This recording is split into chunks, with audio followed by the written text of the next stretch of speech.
yes! Themes don't get much better in sports than the NBC football theme. Opening night in the NFL, the Bucs, the defending champs against the Cowboys. Of course, we'll get into that. We got tons of college football. We got RYDER Cup to talk about. Welcome into the SportSedge, powered by InSpin.com and InSpin.com's great network of handicappers. Let's bring in the noblemen. We've got King of the Seals. We've got King of the Starskys and the Jamies. And good date. The Eagles hat for Starsky, no surprise. Jamie looks like he's going caddy at St. Andrews. What's going on there? And then Seal's got a bear that has a shirt on that I'm not going to even discuss until later in the program. But how's Seal, everyone doing? Let me jump in, Dan. Seal, tell me about the bear. What's going on there? That's my daughter's bear, but I like him. When she leaves the house, I grab him. She doesn't let me have him when she's home. And do not bring up what the shirt the bear was wearing. It's great to have everyone here. We're here with you every week. We got so much to get to. Let's start with this. We'll get to Starsky and Jamie in a minute. Seal, college football. I know you're already on a bunch of stuff. I'm going to throw the InSpin.com lines up, but you got this is where you can start making a lot of money, especially you being the king of the Mid-American Conference as well. That's one of them. Yeah, it's one of them, but you're also the king of first halves and other things. Talk about early in the season, why it's so important to nail games early in the week before the lines start moving. A lot of volatility. I mean, the games move a lot more earlier in the season than later in the season. The numbers get tighter, obviously, as in any sport. So early in the season, I'll have the right power ratings on teams. But that's the same, like I said, with every sport. So the games move more early, put it that way. Like you get to week 10, you're not going to have a game open 10. It's going to go to 16, other than injuries or COVID. I don't want to say COVID. Never mind. Yeah, don't bring it up. Starsky, I want to bring you in here. We'll get to Jamie and the RYDER Cup in a little bit here, but I know we're talking college football here. Seal's been doing this for such a long time. What do you think is important that people know? And by the way, they can get his great stuff at sportshandicapper.com. Jamie's at scratchcaddy.com, which we'll get to in a little bit. But Starsky, what do you think is so important to tell people? And Seal and I, we've discussed this on the show as well, about why it's so important to understand when numbers are coming out early in a week, when to get on a game, and when to stay away from certain games.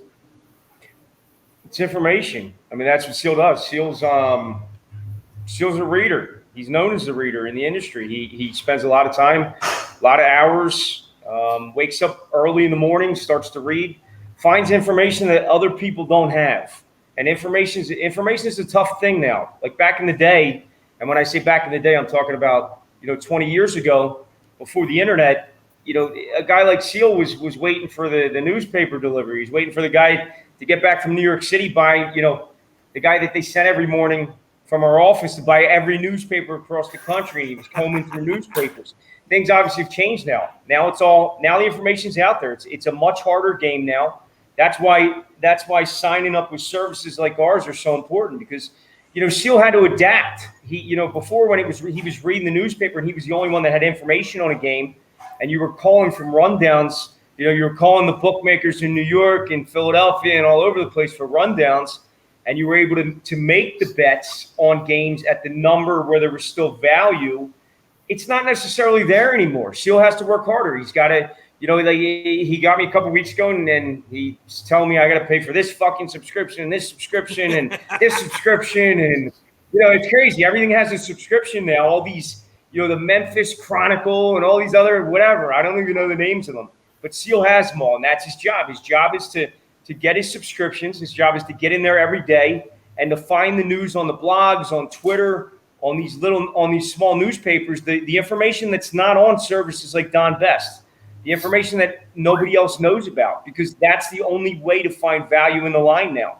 Like if Seal finds out that there's an injury, if a quarterback's injured, if they're going to play a second stringer, if the offensive line, I know we don't want to say the word COVID, players out because of COVID. It's a big thing now. It's a big thing. They're shorthanded. There's backups playing, all that, and that's the importance of him reading college football. And that's how we bet college football as a group. Yeah, so he's definitely adapted. He's no longer a dinosaur, right? He's coming to the non-prehistoric era. He's moving forward. Yeah, he's on the internet, but he's still a fucking dinosaur. No, but I think you make such an important point, and Seal, we've talked about this a lot, and it's about, listen, do you have to sign up for sportshandicapper.com, scratchcandy.com, squatchpicks.com, whatever the sites are that we're going to talk about on the show? No, but if you don't, you're going to be missing out. And Starsky, you mentioned this. Someone like Seal and yourself, and obviously Jamie, and the great network of handicappers you put together, and the people you've known for decades in this business, there's a reason they're always successful. I mean, do they win every week? Of course not. You mentioned last week, if you sign up, we're not going to guarantee we're going to win all the time, but we're going to guarantee you're going to be profitable because that's what you guys have done. And it is about information. I remember back in the day, you taught me there's, those aggregate sites with all the old newspapers when the internet was coming into its own. It is finding that research. Yeah. It is finding the edge there. And I think people think they can do it on their own or, read someone's, pick profile on the internet. It's about knowing the right people and the people that know how to find information. And that makes the difference between going 4-1 or going 1-4 or losing, 30, 40% of your bankroll a year or winning and being a positive 40% or more. Yeah. And you know what, too? People need to understand something. Like when you listen to these other handicappers, and I don't want to get on the radio show every week and trash other handicappers. Oh, you love it. These guys are selling these guys are selling picks and services and everything. But I am going to do it. I'm going to do it because I know what these guys are all about, and it's a shame. Like it's a shame that people spend their money at other websites and they don't have people like Seal at these other websites work. Like people get very impressed. They see, I talked about this the last time I was on the show. They see a guy like Vegas Dave, buying a $500,000 Gucci bag or whatever the fuck he bought. We're not buying Gucci bags. We're not hiring models and running around. We're not taking pictures of our cars and posting them on Twitter. You know what we're doing? We're fucking working. And that's what we do. We work and we make money. We don't need to do this. And people always ask me, well, then why do you guys do it? Why are you doing the handicapper sites if you don't need to do it, if you can make enough money? And you know why? Because it's fucking fun for us. It's fun to get on this and do this. It's fun. And we want to put together a group. Our group works kind of like, Billy Walters back in the day. Like we knew Billy Walters personally. There's not many people that can say that. We worked with Billy Walters personally. And it's kind of like that. I take information from different people. Seal not only reads, but Seal gets his information from the real players in the industry, the guys that know what they're doing. He respects those people. He respects that information. He matches it up with his own information, and that's how we decide to make bets. Like, Seal, tell us, just pick any game. I mean, me and you really haven't gone over college this week yet. Like, you've been working all week on it. I've been busy with some other things, and we got all out in Vegas this year. We're going to have some fun with that. We'll talk about that later. But, Seal, tell me about a college game this week. What a college game that, just give it out. Like, tell a college game that we either bet or we're going to bet. Once we do bet it, no one else is going to be able to bet it at that number because it will move everywhere across the entire fucking world. But tell me, give me a game, Seal. Talk about a game. Go. First of all, I don't want a Gucci bag, but I would take the models. What about a sham? Seal, you got it bare. You got it bare. You don't need a Gucci bag. Yeah, what about a sham marriage with Holly Saunders? It's Versace. It's not Gucci. It's Versace. So Seal, you got a bare. Vegas Dave's got a Versace bag. I think you'd like a sham marriage with Holly Saunders. I think you'd pay for that. Yeah, I mean that might be tempting. Yeah, that might be worth it. I might take her over the bear. Tell me about Seal. Give me. Tell everyone that's watching. Earlier in the week, we did bet a MAC game this week. One of the worst teams in college football, but that's okay. Of course, there's always value. Give me the game. Mine's a little inflated. Talk about it. We bet Bowling Green plus 15.5 against the mighty Jaguars of South Alabama. Now, South Alabama's come off a nice win for their new coach last week against Southern Miss, but didn't like their running. I didn't like the way they ran the ball. They averaged less than 2 yards a rush. The teams that give Bowling Green problems are the teams that can mash them at the line of scrimmage. Wasn't very impressed with that front. 15.5 is a big number for a team like South Alabama on the road. So we took a flyer plus 15.5. The game's pretty much 14. Probably will close 14, or maybe a little less, 13.5. Let me ask you a question. Why are you giving me a MAC game right now? Because you specifically focus on what over the past, for as long as you've been working for me all these years, you specifically you focus on what conference? The MAC. Six conferences, and MAC's one of them. I don't. King of the MAC, baby. I don't really care what Alabama does. I don't watch their games. I'd rather watch ESPN Plus that nobody watches and watch teams that aren't on ABC, CBS, and NBC because you get more value. You know, it doesn't really matter. You could call up and bet the same amount of money on Bowling Green as you can on Alabama. It's not like the old days when if you wanted to bet a Bowling Green game and they were circled for a nickel. Now you can bet the same amount on them as you can bet on Alabama. Yep. And who wants to bet on Alabama? I mean, who cares? No value like there. Dan, Dan, if you were listening, if we had Vegas Dave on this show right now, and I've never talked to the guy, I never personally met him. I'd love to get him on the show one week because I'd love to hear him. We will. I'd love to hear his analysis on a game, what you just heard from Seal about the line of scrimmage and you know, Seal. I'll get Seal before the weekend on Fridays, and I'll say, Seal, you know, did you bet any weather games this week? He knows the weather at every goddamn home stadium across the country. If there's weather, if there's wind, he knows what to do. If there's rain, if there's turf on the field, if it's grass on the field, it's all played differently. Like if you had Vegas Dave on the show, you're not going to hear that kind of stuff. He doesn't know that. He's just going to show you his bet, tell you to go make the bet. I don't think Vegas Dave would have known the turf in Boise is blue. He would know the mascot. Here's something else. He would know the Broncos. Dan, here's another thing, and this is important. Like I had my whole speech about why we do this, and you know, we really don't need to do this. We have tests out in Vegas. We do them every year. Okay, they're hard. I mean, they're hard to win, even with the kind of information and the work that we put into it. They're hard. Like anybody can win those contests.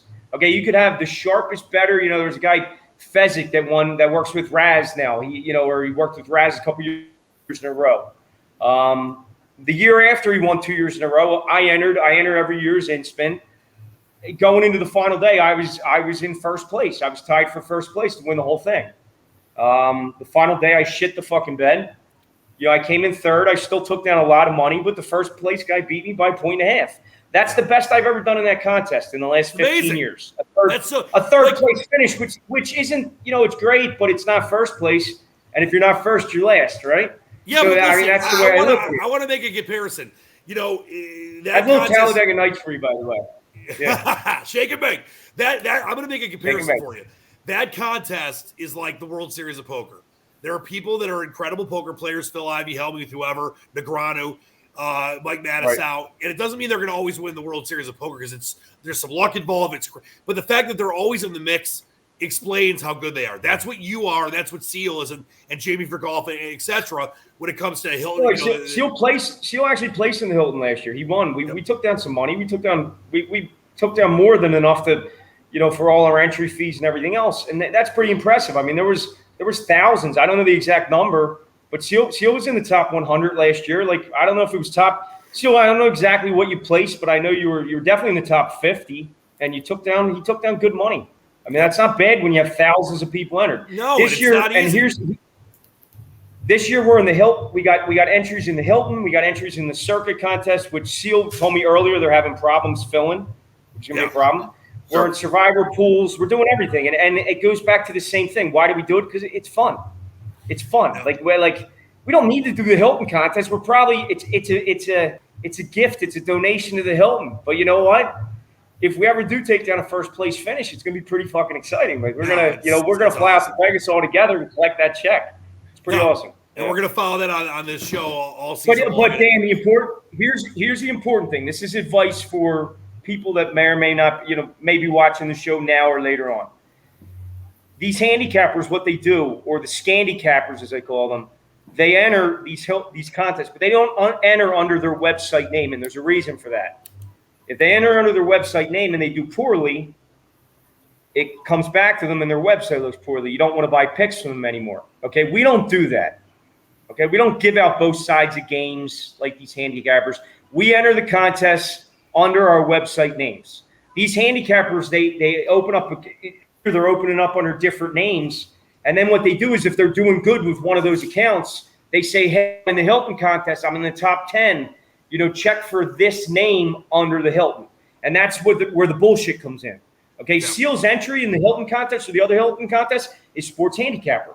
Seal's website is www.sportshandicapper.com. Right there. Okay, so You go to the Hilton standings anytime during the year, look for at Sports Handicapper. That's Seals games for the week. And they're the same games we're going to talk about on the show. We'll never bring up something that says, oh, check this account. I'm entered as in-spin in all these contests. Okay, that's the way we work. It's total transparency. We don't bullshit about it. If we do poorly, you're going to know we did poorly and we had an off year. And know this too. If we did poorly in those contests, it probably means we did poor betting ourselves because we bet this shit ourselves. And it means we didn't have a great year. We're probably going to be pissed every week, but that's about it. Well, I'll tell you this. One of the reasons I've loved working with you and these guys for a long time is the transparency. You do it. I mean, yeah, is there an element of being successful from it involved? Of course, but it's about the transparency, the non-bullshit, the non-handicapping, and that's why I love all the stuff that we do together here. We're going to have a lot of fun this season. And like you said, it might be a bad year. It very likely won't be. It's always normally a good year. But either way, it's always going to be honest. And you can rarely say that about anyone in this business. That's why I love you guys.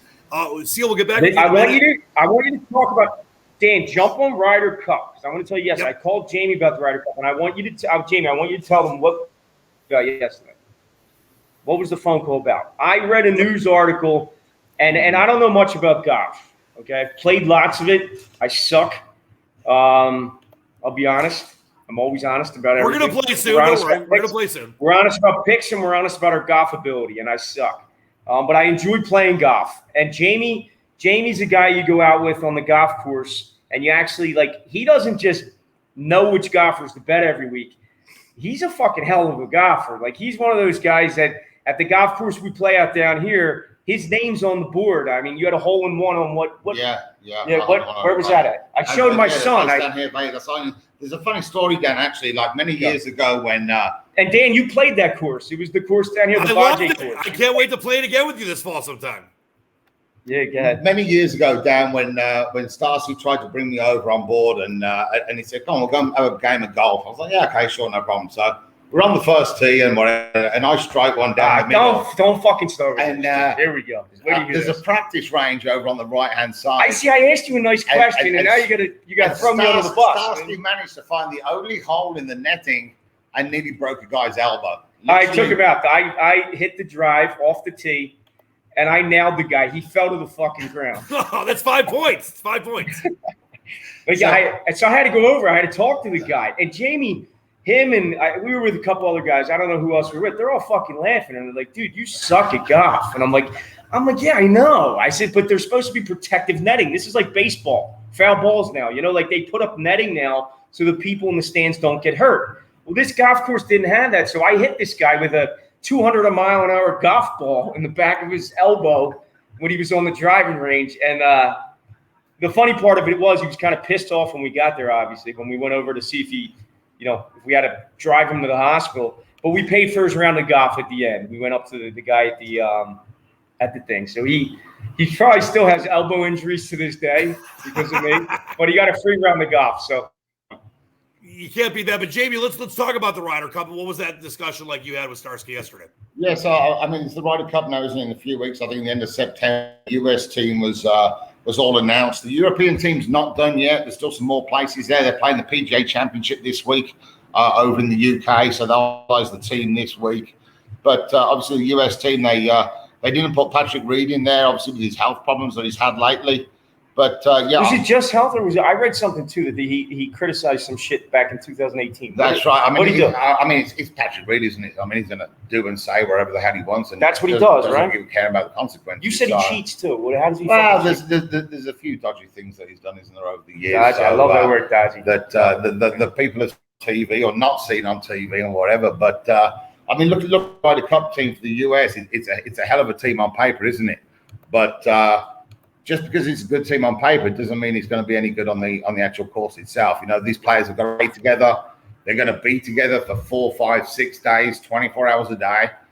You'd love to be a fly on the wall with the team meetings with DeChambeau and Brooks in the same room. And, even Cantley and DeChambeau, there's some talk about that last week as well. So I think there's a lot of egos on the team there. The other thing I didn't mean to cut you off. The other thing you told me about was about individualism. You said the American players. I asked Jamie, I didn't get this. I was reading, and as I was reading it, I heard that on home turf, the U.S. lost home turf, and it just seemed kind of odd. And I said that with all the great golfers what is it about the European team that they've been so dominant over the last whatever number of years?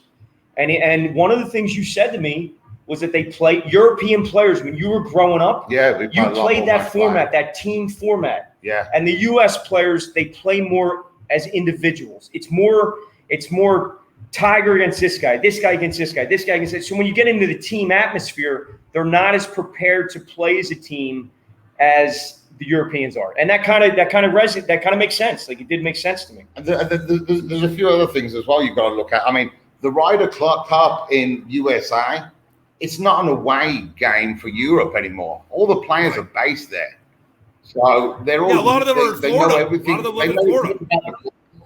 as the US, yeah, exactly. I mean, when you go to a Valderrama or the Golf National, it's a different world over there for these US guys who have never ever played it. They don't go over there. So yeah, I mean, there's a few things. I mean, I saw the US is about minus 200, I believe, for the to win minus the Ryder Cup. 195-ish. Yeah, Would you lean favorite or dog? I'd go Europe, not just because I'm English. Would you bet it? Would you bet it, or would you actually not just right lean now? it? No, I mean, obviously the European team's not done right now, so I've got to find out who they are. We'll have a look then at the golf course, Whistling Straits. You know, Pete Dye course. You know, how do players play on Pete Dye courses? There's plenty of Pete Dye courses that I don't even know what the hell. I don't even know what that is. He's a designer. Pete Dye's a designer. Oh, that's a designer. Yeah. Okay, go ahead. So he's a golf designer. Obviously, he's done the Players Championship, Sawgrass. He's got the American Express course as well. So you've got to look into all of that. You know, it's a hell of a long course as well, 7,700 yards.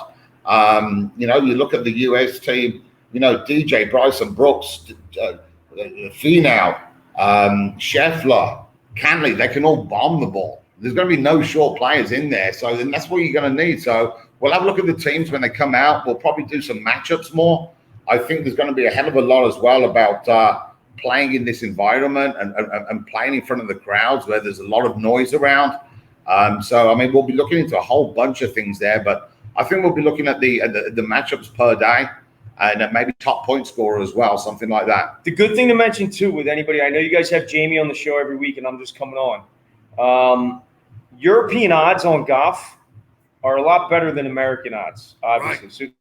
So if you're betting, like if you decide to bet golf, you know, whether it's the Ryder Cup or the weekly PGA tournament, whatever it is, you're going to get better odds at places like William Hill and Betfair and all these kind of places. Like it's better to have accounts at those places than to take the odd. The American bookmakers, what they tend to do is they'll look at what the European bookmakers are using and they'll reduce it so much that they're basically, because they really don't know how to handicap it, they basically reduce it so much that they guarantee themselves money. Even in Vegas, like Vegas will look, you know, if a Vegas book matched with a European book, you know, obviously if you have a book, if it's a William Hill, you know, they got a sports betting license in the U.S.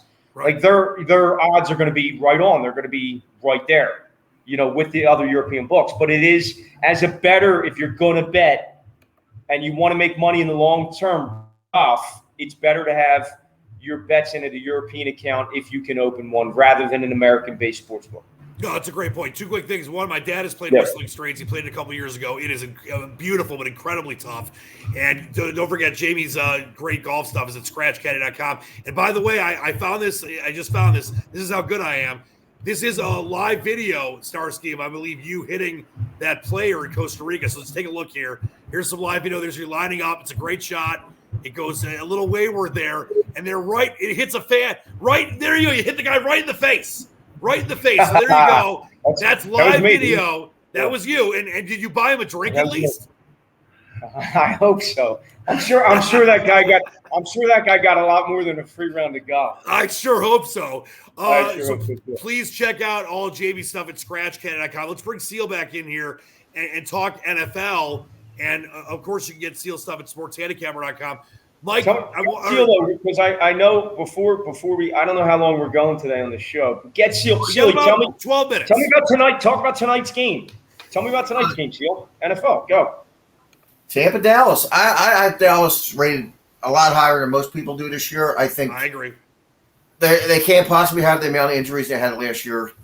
It can happen. Doubt it. Those things are year to year. I'm not sold on their defense, though. In this matchup, I would normally bet Dallas in this matchup. I love their offense, Dallas, but especially with Prescott back, obviously. The only problem is I'm not sold on our defense in this spot against Brady. I am gonna pass the game, but it's a big number, and the game's up to 9.5. 9, very big number. Yeah, lead to the dog, but I don't know about their secondary holding up today. I'll tell you this, and Starsky, I want to bring you in on this. Now, this is something that we've talked about a lot on this show, and that I know you are completely in tune with. You can't just bet a game because it's out there. I mean, this is the first NFL game. It is Brady off his 7th Super Bowl win. It's prime time national television. People are fired up. They got fantasy stuff. They got daily fantasy stuff. I'm in Michigan. Gambling's legal here now. Pennsylvania, all these different states. That's great. But if you want to profit and you want to be someone that we're trying to help you be, whether it's through golf betting, college football betting, NFL betting, Starsky and Seal's mentioned this many times, you can't just take a game because it's there. Doesn't mean you can't have a little fun with it, but it's about discipline, right? It's about discipline. It's about information. It's about picking your spots. Like if you're gonna bet just to bet because you need that release every week, then you're not doing it to make money, and there's nothing wrong with that. Like there's plenty of people that bet games and they don't care about losing. I've seen them over the years. I've talked to guys and I say, why do you continue to do this? Do you want my help? Do you want us to help you? And they say no. They say, you know what? They love that entertainment. It's kind of like what we're doing now. We love doing this show. We love doing our handicapping sites. It's fun. We needed a release. We needed to be able to do something. Like winning money's great, but we wanted to be able to share it with other people. If other people get in there, some people are going to hate us. They're going to follow our picks. They're going to lose. They're going to send us not so nice messages. It's happened in the past. I send not so nice messages back to them in the past. And then you've gotten better though as you've gotten older. If you work with us in the long term, you're gonna make money. But if you are that weekend warrior, that guy that just enjoys betting games, that's going to bet tonight's game for no other reason than the fact that they like Tom Brady and he won the Super Bowl, then go ahead and do it. More power to you. Enjoy yourself, enjoy the game, and that's it. But if you want to make money, you need information. You got to pick your spots. Like the first thing, I'm more of what you call, like I'll make the final decisions on what we bet. Okay, I have these information guys that like what they like, and I'll make a decision that decides whether or not what they bet, if I have to reduce it, if I have to bet more. It's the type of thing that Billy Walters used to do. Billy Walters would get calls from a lot of different guys that had a lot of information. Everybody thinks Billy Walters is a genius. He's not a genius. He wasn't the one reading. He wasn't the one deciding what to bet. He was the one getting information from other people, and he was able to take that aggregate information and decide if it was information worth betting or not. If he had, I don't know personally how many people he had working for him, but I'll give you an example. Let's say he had 10 handicappers working for him, and he called all 10 of the handicappers. Before college football on Saturday, Billy was always known as a college football guy, and 8 of those 10 handicappers all liked one side of a game, and 2 of them didn't oppose it. You can bet Billy Walters was betting that game. Billy was the mastermind to take the information and decide what to do with it. And he controlled the market, and he's out of jail now, so he's probably controlling the market again. I mean, Sealy told me the other day that he said Billy's back. He told me last week. I mean, he's probably betting. I mean, you know about Billy being back, Seal. Tell me. Like you kind of touched on it the other day. He's betting. He's back betting. He's back. Is that surprising to you? And the thing is, the funny thing, Seal, how hard is it to know what he's betting? He's so good at covering up what he bets because he uses and he manipulates. So many people. No one really knows what Billy Walters is on. It cracks me up when you read websites and they have Billy Walters bet this, and then you go to another website and it says Billy Walters bet this. Like no one really knows except for Billy. I actually know what he's betting. I do know. Seal knows. No, I do know. That's why we. But you know what? This is an important thing.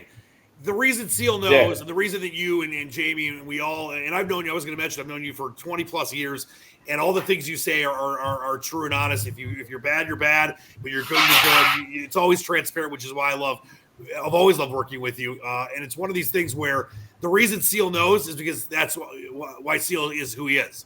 That's why you are who you are. Very few people know. Very few people are able to bet and move the line like Seal and you guys do. But the fact that Seal knows what he's betting, how many people out there know that? I mean, I don't know, 2, other than So Billy let Walters? let me ask him a question. I'll throw a question at him. This is what under a normal me and Seal conversation, he talked about Dallas already. He said he thinks they're underrated. He said he thinks their offense is going to be tremendous. They went through the injuries last year. They don't have the injuries this year. Very disappointing season for Seal. How do you feel about? I'm more of a situational better. Like what I'll do is if Seal likes certain games, I'll bring up the situation. For example, during baseball season, there was one game that sticks out of my mind. Seal liked, I think it was Arizona, and I think I talked about it last time. Arizona and the Dodgers. Yep. And Arizona had beaten the Dodgers. They'd beaten the Dodgers the day before.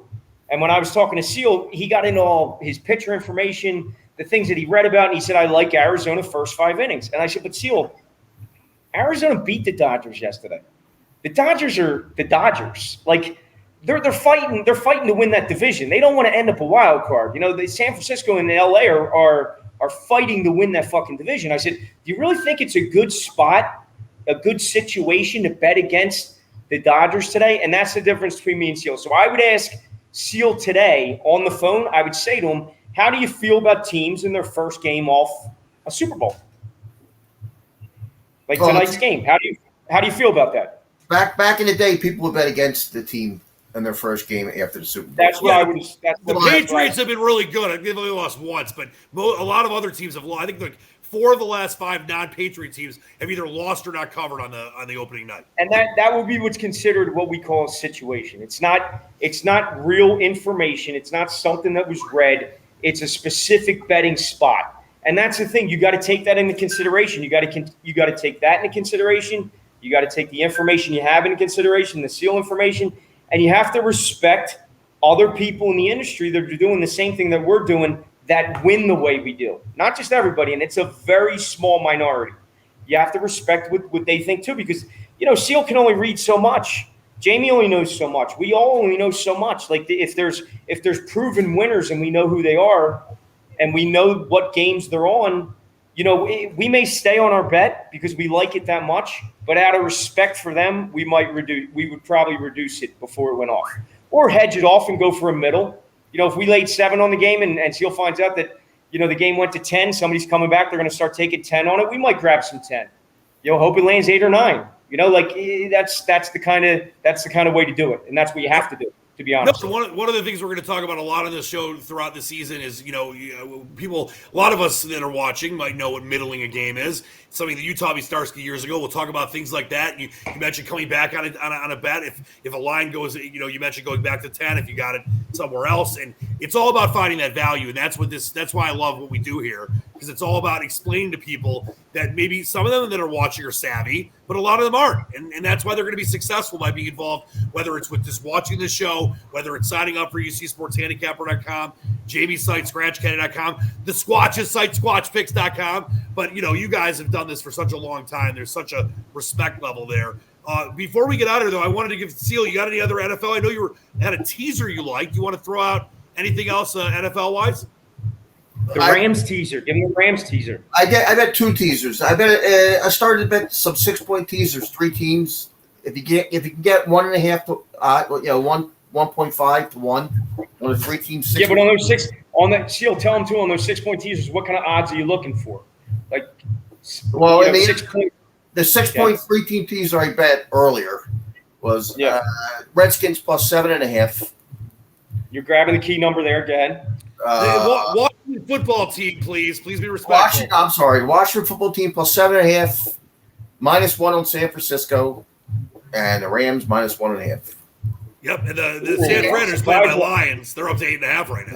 Yeah, they're 8.5 already, but and the other guy, the Washington football team, is actually favored now. Yep, that's why teasers used to be considered a square bet back in the day. Right, they were a bookmaker money maker. I mean, bottom line. And over the years, it's kind of changed. Like you've seen the bookmakers, they've actually. I mean, 2-team 6-point teasers used to be even money. They're not even money anymore. I mean, you get a bookmaker that's giving you 2-team 6-point teasers, and you can go through a couple key numbers: the 7 count, the 3 count. Totals over 36.5 instead of over 37. Over 40.5 instead of over 41. Like certain key numbers, if you can use those teasers to your advantage in those situations at the right odds, teasers all of a sudden become a good bet, and they become a liability to the bookmakers. I love it. All right, listen, before we go, I unfortunately have like 3 shows to do after this, but we're going to be here every week. We have so many things we're going to cover. Starsky, anything you want to get to before we get out of here? Don't forget, Seal site, sportshandicapper.com, Jamie's at scratchcat.com, the RYDER Cup coming up at the end of the month. We'll have a lot more time to talk about that. Jamie has done, we talked about it last week, Starsky. I know you were here too. Such incredible work on his site on scratchcat.com with the new spreadsheets. It's just awesome. So please check that out. There's so much information out there. And of course, you get the great stuff at sportshandicapper.com. Starsky, anything to get out there before we get going? Obviously, no, next week's show, we're going to have a guy. There's a guy named, we call him G Money. He's very personable. You guys are going to love him. So we're going to get G Money on. Everybody knows him. G Money's going to come on. He's going to make a guest appearance for a few minutes. And I'm good friends with Joey Odessa that makes all the MMA and boxing odds for Las Vegas and across the country. I'm trying to get Joey to come on next week as well, too. Talk a little bit about the MMA. I used to watch MMA with Joey pretty much every weekend during the UFC season. And he's the one that introduced me to Dana White over the phone many, many years. And I'm looking to get him on. So we'll try to get him on, too, and try to get his feedback on some MMA questions. There is tremendous value on MMA. I've been very successful with it from some friends like Joey that are Big very value. sharp. Great value. Yeah. By the way, what is it going to take to get our good friend Sideburns on? Can we get Sideburns on? Maybe give him a bottle of Chablis or whatever. Get him drunk. Yeah, we got to get him drunk. If we get him drunk first, we won't be able to get him off. You'll get him on the show, but we won't get him off. I'll get him on too. I'll work on it for next week. That'll be fun.